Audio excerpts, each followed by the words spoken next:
Hello. So I'm having a moment, y'all.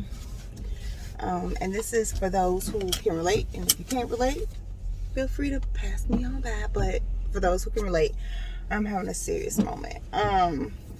So I am an emotional eater. I'm a stress eater, and it is very, very, very difficult.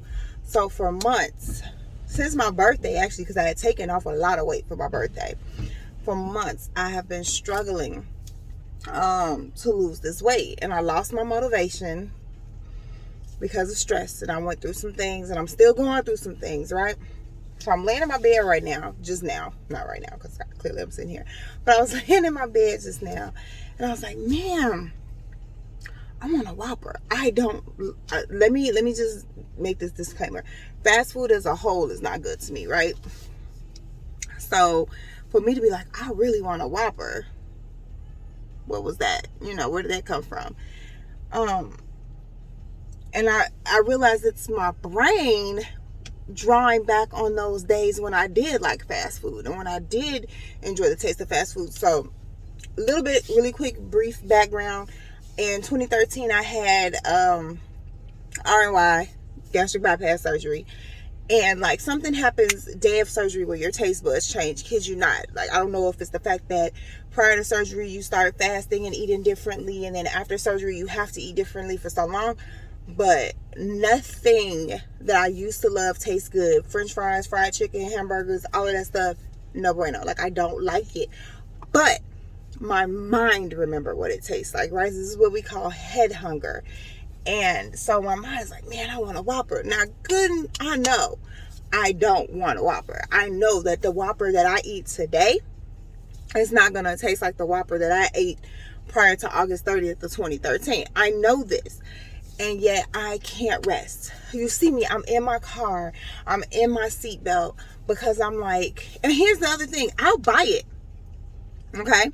I'll buy the fast food. I can take a bite or two and be done, which means if you know how much fast food costs, I'm throwing away $8-10 a pop when I get like this. So I've been fighting it. Like, man, I can't do this to myself.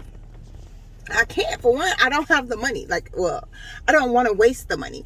If I'm going to spend something on $10 on something, I want to spend it on something I can hold and keep. Like, I'd rather go on Amazon. I got something in my cart right now that I would rather invest that $10 in. And then I'm a mom, so that whole, I used to closet car eat, eat wherever I could in hiding. So eating in the car before I get back to the kids is not really a good feeling. So but even back then, like, I can't go to the store. I wasn't raised like that. My mama, she didn't do that. Like, if one of us had something, all of us had something. So when I go get myself something, then I gotta get everybody something. So now I'm not just spending $10, I'm probably spending $30 or $40, right? Come on, y'all. I know somebody feel me on this. So I'm spending this money to throw it away because I'm not going to eat my food because all I want is a bite. No, scratch that. All I can have is a bite because after that, my body is going to reject it or feel extremely bloated or just not feel good from the bite. And not only that, it's not even going to be a bite that was worth it. Now, I know all this going into it. It's not even going to be a bite that was worth it because when I bite into this burger, it's not going to taste the same as it used to before my surgery. My mind remembers it one way. Reality and my taste buds are definitely going to say something different today. So I'm sitting here in my car and I'm just really trying to talk myself out of going to get this burger because I'm stressed out. Okay? I got stuff going on and I am stressed out. And the only reason I want this is because this is my go back, my fallback. This is what I used to do. It didn't relieve the stress. It would just give you that like little instant lift, that little temporary lift. But that's with any addiction. I am a food addict. I have a food addiction to this day. That does not go anywhere. Once an addict, always an addict. Okay, you're recovering, but you're an addict. I am still an addict. I'm a food addict, and I cannot stress enough the importance of having help. Now, yesterday I was so stressed out. This is deep. This is how you know it's deep. This is how you know you being unstressed out. I was so stressed out yesterday that I canceled a therapy session. I couldn't even talk to my therapist. I was locked up so mentally, so emotionally fried, so emotionally bound, and I should have pushed through. I know I should have, but I did not. I could not. And so I texted her and I was like, hey, I'm not feeling good. I'm just sleeping, you know. Now, she took that as to mean I'm not feeling well, whatever, but I think she saw through it because she was like, okay, hey, hit me up, you know. And I'm going to be honest. I'm going to be very honest when I talk to her and say, no, I was just not able to mentally even talk about what's going on with me and why I don't feel good mentally and emotionally. And I'm still not. Like, I'm in this place right now where I kind of want to be in solitude. And I want to be in solitude because it's where I get my peace, and then it's where I start to piece things back together. So I can't be as social as I want to be because I'm an introverted outrovert. If that makes any sense. It doesn't. I know it doesn't. But yeah, I can't be as social as I would love to be. And I hate that, you know, there are people who will probably be disappointed by that, either because I can't talk on the phone right now or because I can't meet up in person right now. I'm sorry, but I have to preserve this because there are 2 little girls in that house that are depending on me. My husband works a full-time job, and I'm his partner. He needs his partner. You know, I'm a mother to 2 other children, 2 other young adults. Regardless of what I'm going through in that arena, I still need to be here. And so there's times where I have to safety myself off and preserve myself. But baby, this burger thing got me shook. Like, I'm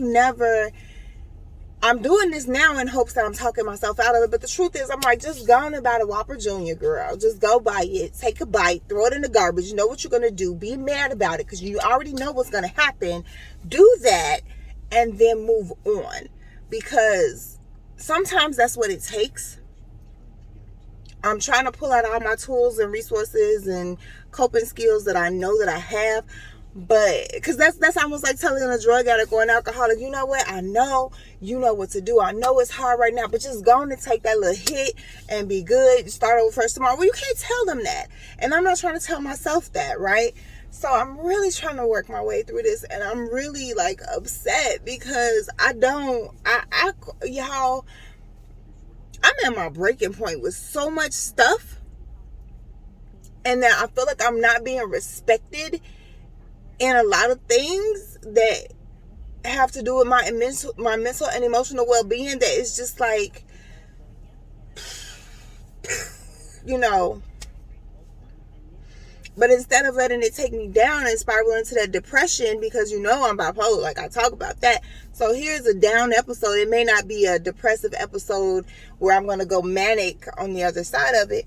But instead of going deeper and deeper and deeper into that depression, I'm trying to figure out what I can do to kind of level off and start to lift up rather than to feed into going down. So I don't know.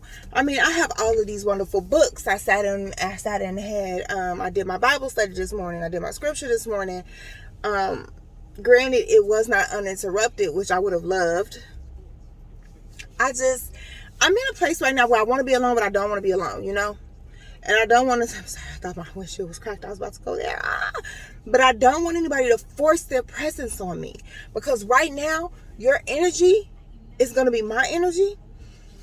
And my energy ain't so great as it is. And so, like, I don't want anybody trying to be like, we're so happy. No, we're not. Let me deal with what I have to deal with for real.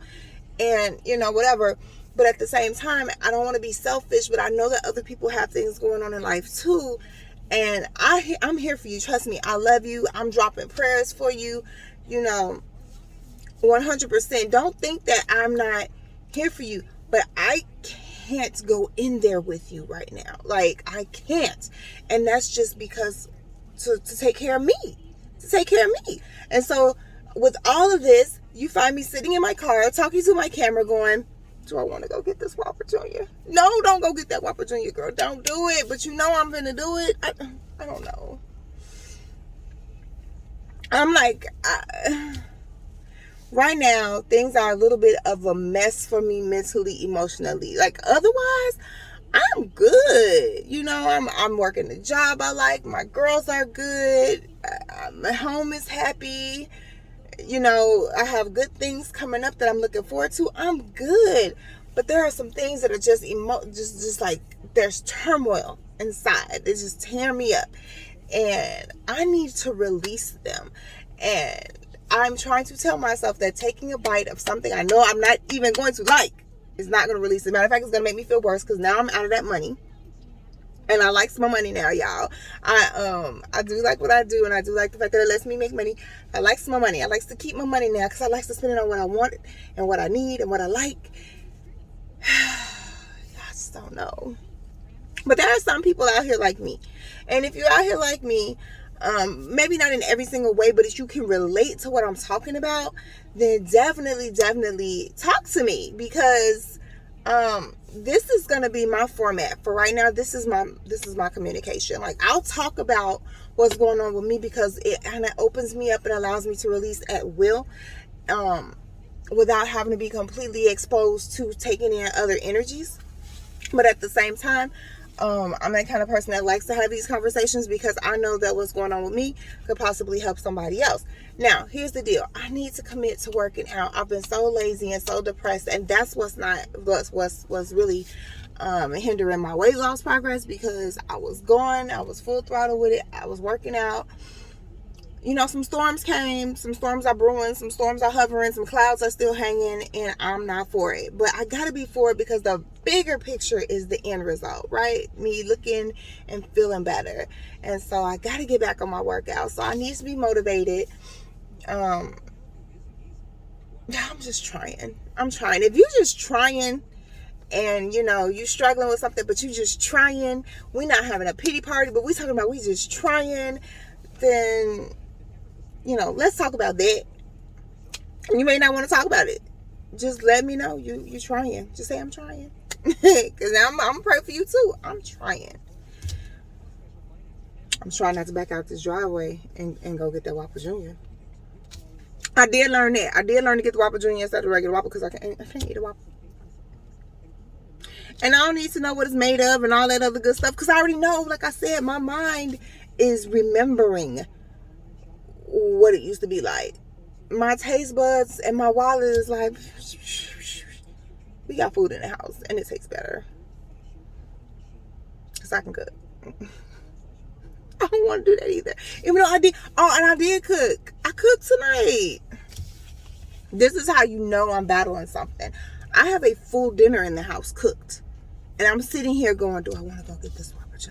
Do I want to go get this burger? Do I want to go get this burger? Nothing wrong with the burger. From what my mind remembers, it was delicious. Especially if they pull it through. Let me say something. The Whopper from back in the day when I was a kid growing up, baby, that was a beast. It was delicious. Okay? Well, nothing ever erased that memory. But it's not the same for me because of what I've been through. And so, yeah, I'm just trying to make it. We'll see. You know, I'm going to make it, but this is going to be a process. So I might have to talk. We'll see. We'll see.